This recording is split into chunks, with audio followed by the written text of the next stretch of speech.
अब डॉन अकड़ता नहीं गिड़गिड़ाता है, क्योंकि योगी सरकार ने उसे कहा था कि वो मिट्टी में मिला देंगे। डॉन रोता है, रहम की गुहार लगाता है। माफिया ने जब गुनाह किए थे तो उसे भी कहां पता था भविष्य में यूपी में एक ऐसी सरकार आएगी जो उसके वोट लगा देगी। एक ऐसा मुख्यमंत्री आएगा जिसके शासन में माफिया का ठिकाना सिर्फ जेल होगी और गुनाह का अंजाम सजा।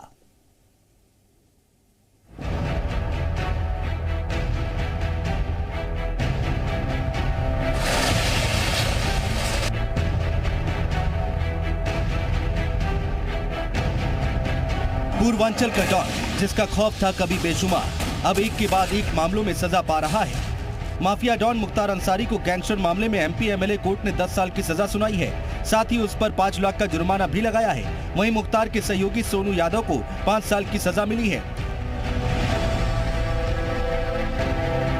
मुख्तार अंसारी साहब की तरफ से एक प्रार्थना पत्र दिया गया कि उनका जिला कारागार बांदा में समुचित इलाज नहीं कराया जा रहा है और जिससे उनको लगभग 15 बीमारियां हैं।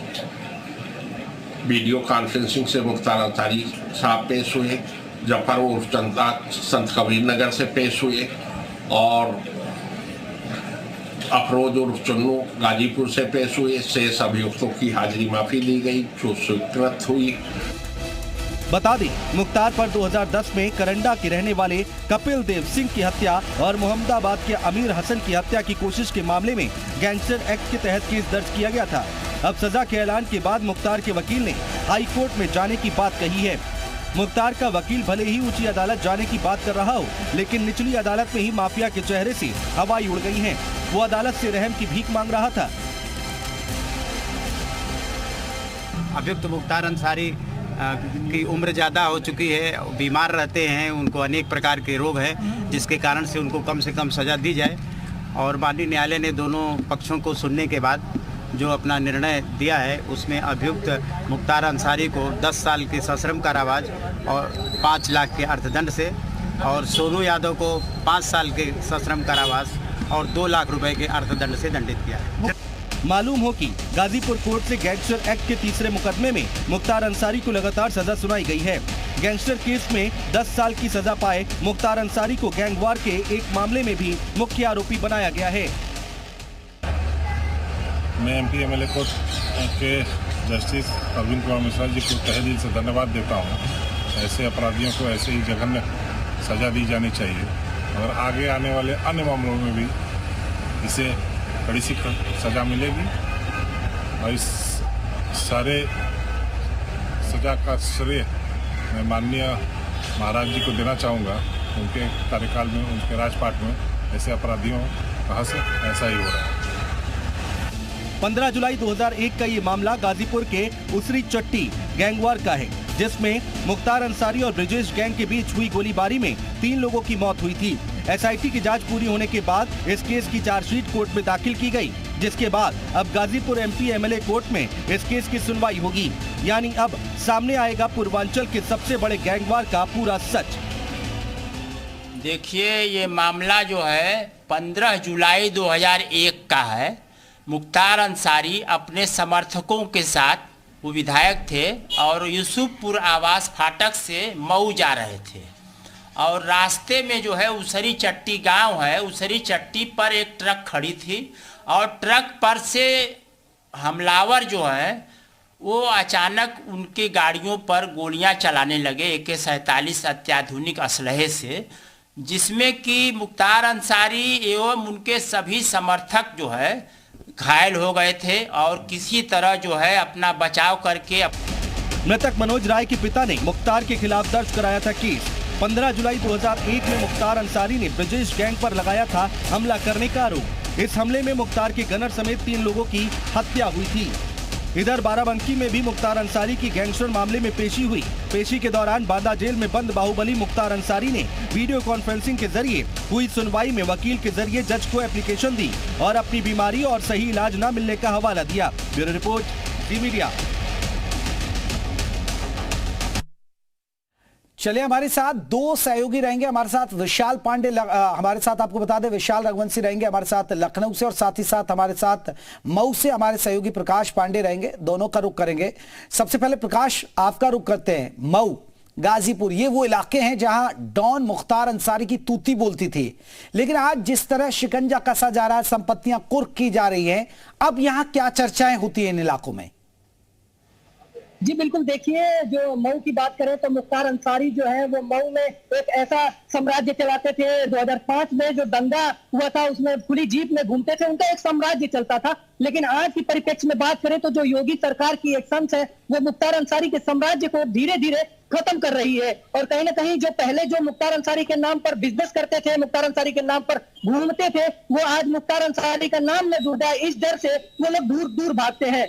तो ये भी देखा जाए तो मुख्तार अंसारी पर जो योगी एक्शन है वो बहुत भारी पड़ रही है और उनका साम्राज्य धीरे धीरे खत्म होता सा नजर आ रहा है।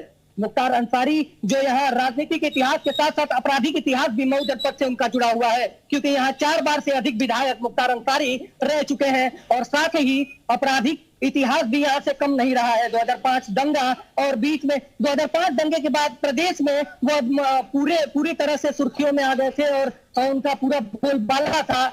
और हालांकि बीजेपी में जब योगी सरकार की एक्शंस जब धीरे धीरे होने लगी तो मुख्तार अंसारी का जो पूरा साम्राज्य है वो धीरे धीरे पूरी तरह खत्म होता सा नजर आ रहा है। बिल्कुल, आप बने रहिए, लौटेंगे। प्रकाश, हमारे साथ विशाल भी जुड़े हैं। विशाल, अगर जिस तरह सीएम योगी ने सदन में कहा था कि माफियाओं को मिट्टी में मिला देंगे, और मिट्टी में मिलाया जा रहा, अतीक अहमद का हश्र तो दुनिया ने देख लिया, लेकिन जिस तरह मुख्तार अंसारी की बात करें, जिसे योगी सरकार के वक्त पंजाब से यहां लेकर आया गया, फिर लगातार उनके संपत्तियां कुर्क की गई, उनके सहयोगियों की संपत्ति कुर्क की गई, उन पर एफआईआर दर्ज हुई, और कहीं ना कहीं अब जो तमाम केसेस चल रहे हैं उनमें भी अब उनको दोषी साबित हो रहे हैं। यानी बहुत केस जो है सरकार पैरवी मजबूती के साथ कर रही है। नहीं, देखिए, बिल्कुल जेपी, ये सबसे बड़ी बात है कि पैरवी जो है बहुत अच्छे तरीके से की जा रही है। इसका सीधे तौर पर आप देख सकते हैं, एग्जाम्पल यही है कि कपिल देव अग्रवाल जो है उनकी हत्या मामले में और किशननंद राय हत्या मामले में बाकायदा मुख्तार अंसारी बरी हो गया था, लेकिन यूपी सरकार लगातार जिस तरह से पैरवी कर रही है उसमें उसी मामले में जो गैंगस्टर एक्ट था उसमें दोषी करार दिया गया। इससे पहले अगर आप देखिए तो किशननंद राय हत्याकांड मामले में जो गैंगस्टर एक्ट लगाया गया था उसमें वो दोषी करार दिया गया था, 7 साल की सजा जो है दी गई थी। अब अगर आप देखिए तो कपिल अग्रवाल के मामले में जो है 10 साल की सजा दे दी गई। तो ये तमाम ऐसी चीजें हैं जो साफ कर रही हैं कि लगातार प्रभावी पैरवी हो रही है। हमने वो भी दौर देखा है जेपी जब पूर्वांचल में मुख्तार अंसारी खुली जीप में मऊ दंगे में घूमता था, बाकायदा जो है इसी तौर पे कह सकते हैं कि जब पुलिस अधिकारी उसके खिलाफ जो मोर्चा खोलते थे तो वो उनको या तो मरवा देता था या उनका ट्रांसफर करवा देता था, और सबसे महत्वपूर्ण कि एक बड़ी हुकूमत चलाता था वो। लेकिन अब शायद ये कह सकते हैं कि उत्तर प्रदेश में योगी सरकार ने जिस तरह से मुख्तार ही नहीं, मुख्तार के जितने गुर्गे हैं उसका जो पूरा गैंग था उस पर जिस तरह से कार्रवाई की है वो एक नजीर है। और शायद यही वजह है कि इस बुलडोजर की वजह से, जो बुलडोजर नीति चली, जो माफियाओं के खिलाफ कार्रवाई चली, वही उसी का परिणाम था कि उत्तर प्रदेश में योगी सरकार दोबारा रिपीट की, क्योंकि ये उत्तर प्रदेश का इतिहास रहा है, एक लंबा इतिहास रहा है कि सरकारें रिपीट नहीं करती हैं। लेकिन चूंकि लॉ एंड ऑर्डर और इसके साथ साथ बुलडोजर की कार्रवाई की गई, और केवल मऊ ही नहीं, गाजीपुर हो, लखनऊ हो, आजमगढ़ हो, जहां जहां पर मुख्तार अंसारी की संपत्तियां थी उनको चिन्हित किया गया, कार्रवाई की गई। इसके साथ साथ उनके गुर्गों की उसके गुर्गे जितने थे उन सबको चिन्हित किया गया, गिरफ्तार किया गया, कई गुर्गे जो है मार दिए गए। लखनऊ में मुझे याद है कि हनुमान जो उसका सबसे शार्प शूटर था उसका इनकाउंटर हुआ था सरोजिनी नगर में। इसके साथ साथ आप देखिए एक पूरे गैंग की जो कमर है वो तोड़ी गई। अब मुझे आज भी याद है कि 2009 में जब कपिल अग्रवाल की हत्या हुई थी उस वक्त पुलिस गिरफ्तार करने से डर रही थी मुख्तार अंसारी को, और नाम उसमें जो है दर्ज कराने, तो सह अभियुक्त के तौर पर इसका नाम दर्ज कराया गया था। तो ये ऐसी चीजें हैं जो बताती हैं कि चाहे उत्तर प्रदेश में बसपा सरकार रही हो और या हम अगर बात करें तो समाजवादी पार्टी सरकार रही हो, मुख्तार अंसारी पर कार्रवाइयां नहीं होती थी, ना के बराबर होती थी, एफआईआर दर्ज होती थी, खुलेआम घूमता था। लेकिन योगी सरकार आई, उसने पंजाब से इसको लेकर आया। इसके साथ साथ जिस तरह से चाहे वो फर्जी एम्बुलेंस का मामला हो, चाहे वो हथियारों का मामला हो, चाहे पुराने मामले जो गैंगस्टर एक्ट के चल रहे, उन सब में सजा दिलाई गई है। तो ये एक बड़ी बात है कि तमाम मामलों में सजा दिलाई जाए। बिल्कुल, सजा लाई गई है और कहीं ना कहीं मजबूत पैरवी हो रही है और तभी ये हश्र हो रहा है माफियाओं का। गुफरान भी हमारे साथ प्रयागराज से जुड़े हुए हैं। गुफरान, अगर हम बात करें पूर्वांचल में माफियाओं का डॉन का बोलबाला था, चाहे वो अतीक अहमद की बात हो या शेफ की बात हो, अब यहां अगर माफिया मुख्तार अंसारी की बात करें, मऊ गाजीपुर में इसका, लेकिन लगातार अब कोर्ट में मजबूत पैरवी जिसकी वजह से अब इनको उनके अंजाम तक पहुंचाया जा रहा है। गुफरान, बिल्कुल, देखिए ये बात सही है कि योगी सरकार जब से आई है 2017 से जो भी ऑर्गेनाइज क्राइम करते हैं, जो भी गैंग चलाते थे, चाहे माफिया मुख्तार अंसारी की बात करें या फिर कुंटू सिंह जो पूर्वांचल का एक बड़ा गैंग है, आजमगढ़ से संबंध रखता है। इसके साथ ही प्रयागराज में एक बड़ा गैंग जो बड़ा नेक्सस था वो माफिया अतीक अहमद उसके भाई अशरफ का था। एक बड़ा गिरोह था, 147 सदस्य थे माफिया अतीक गिरोह में। तो लगातार जो योगी सरकार है, चाहे मुख्तार की बात करें, अतीक की बात करें, अतीक तो फिलहाल दुनिया में नहीं है, 15 अप्रैल को गोली मारकर उसकी हत्या कर दी गई, उसको उसके अंजाम तक पहुंचा दिया गया। जो बीज उसने वर्षों बोया था अपराध का, उसी को उसने काटा। लेकिन उसके पहले अगर हमने बात करें तो 28 मार्च को देखा था कि प्रयागराज की जो एमपी एमएलए कोर्ट है उसने वर्षों पुराने मामले में उम्र कैद की जो सजा है वो माफिया अतीक अहमद को सुनाई थी। अतीक अहमद वो माफिया था, वो बाहुबली था जो 1989 से उसका जो आपराधिक साम्राज्य है उसकी शुरुआत होती है और 40 वर्षों तक उत्तर प्रदेश की राजनीति में राजनीति के साथ साथ अपराध की जो दुनिया है वो एक तरीके से उसको बढ़ाने में लगातार अपना मदद उसके जो पॉलिटिकल लोग रहे हैं वो करते रहे हैं और अपराध के साथ साथ उसका जो राजनीतिक साम्राज्य है वो भी लगातार बढ़ा। 5 बार यूपी की सदन में गया, वो लोकसभा में भी 1 बार गया और आपराधिक जो उसका कृत्य था उसके जरिए उसने अकूत संपत्तियां इकट्ठा की। यूपी के ही नहीं, दिल्ली, महाराष्ट्र, बेंगलोर, तमाम ऐसे शहर हैं जहां पर आज भी बेनामी उसकी संपत्तियां लगातार ईडी से लेकर के तमाम जो एजेंसियां हैं वो खंगाल रही हैं।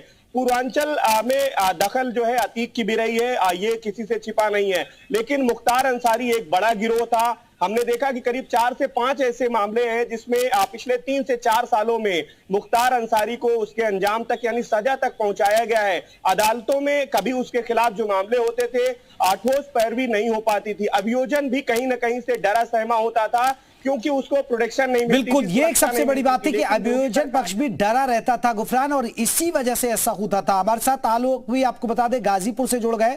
आलोक, गाजीपुर भी वो इलाका है जहां एक दबदबा होता था माफिया मुख्तार अंसारी का, लेकिन अब जिस तरह माफिया को धीरे धीरे मिट्टी में मिलाने का काम चल रहा है, अब आम लोगों में क्या चर्चा है कि भाई जब से योगी सरकार आई है तब से इन पर शिकंजा कसा है?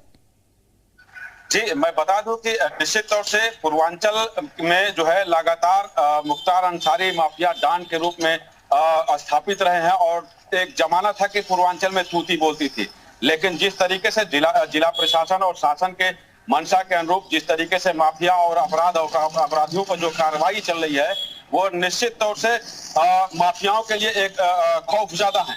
और जिस तरीके से मुख्तार अंसारी पे जिला प्रशासन शासन के जो कार्रवाई चल रही है, न्यायालय के द्वारा त्वरित कार्रवाई हो रही है, तो निश्चित रूप से माफिया जो है अन्य वो खौफ में है। लेकिन अगर हम बात करें जैसे लगातार विपक्ष के द्वारा या अन्य लोगों के द्वारा आरोप लगते हैं कि सरकार एक तरफा कार्रवाई कर रही है, लेकिन मैं बात करूं गाजीपुर की तो कल ही जो है एक गैंगस्टर कोर्ट के एडीजीसी थे, उनके खिलाफ गैंगस्टर की कार्रवाई और उनके लगभग 9 करोड़ की प्रॉपर्टियों को भी जब्तीकरण की कार्रवाई की गई है। तो निश्चित तौर से बिना भेदभाव के जिस तरीके से अपराध और अपराधियों बिना भेदभाव के कार्रवाई हो रही है और एक बड़ी बात है। प्रकाश, जल्दी से एक बार आपके पास लोग खड़े, लोग कैसे देखते हैं इन कार्रवाई को? जल्दी से बात करिएगा। ये अपराधियों के ऊपर लगातार योगी सरकार बुलडोजर चले, इस पर क्या कहेंगे आप? देखिए, नो डाउट सूबे की सरकार, सूबे की भाजपा सरकार बदमाशों को लेकर काफी एक्टिव है, बदमाशों के पर नकेल कसने में काफी एक्टिव है। लेकिन सबसे बड़ी बात यह है कि वहीं पर भाजपा के समर्थित बदमाश सरकार का संरक्षण लेकर के फल फूल भी रहे हैं। ऐसे में देखा जाए तो मुख्तार अंसारी जो है उनके साम्राज्य 2005 की अपेक्षा अब जब से योगी सरकार आई तब से क्या चल रहा है? साम्राज्य काफी डैमेज हुए हैं इस कंडीशन में। मैं समझता हूं बिल्कुल साम्राज्य डैमेज हुए, लोग भी मानते हैं और ये कहीं ना कहीं बड़ी बात है। बहुत बहुत शुक्रिया आप सभी का हमसे बातचीत करने के लिए, ग्राउंड से हमें अपडेट बताने के लिए कैसे माफिया एंड कंपनी का गेम ओवर हो रहा है। तो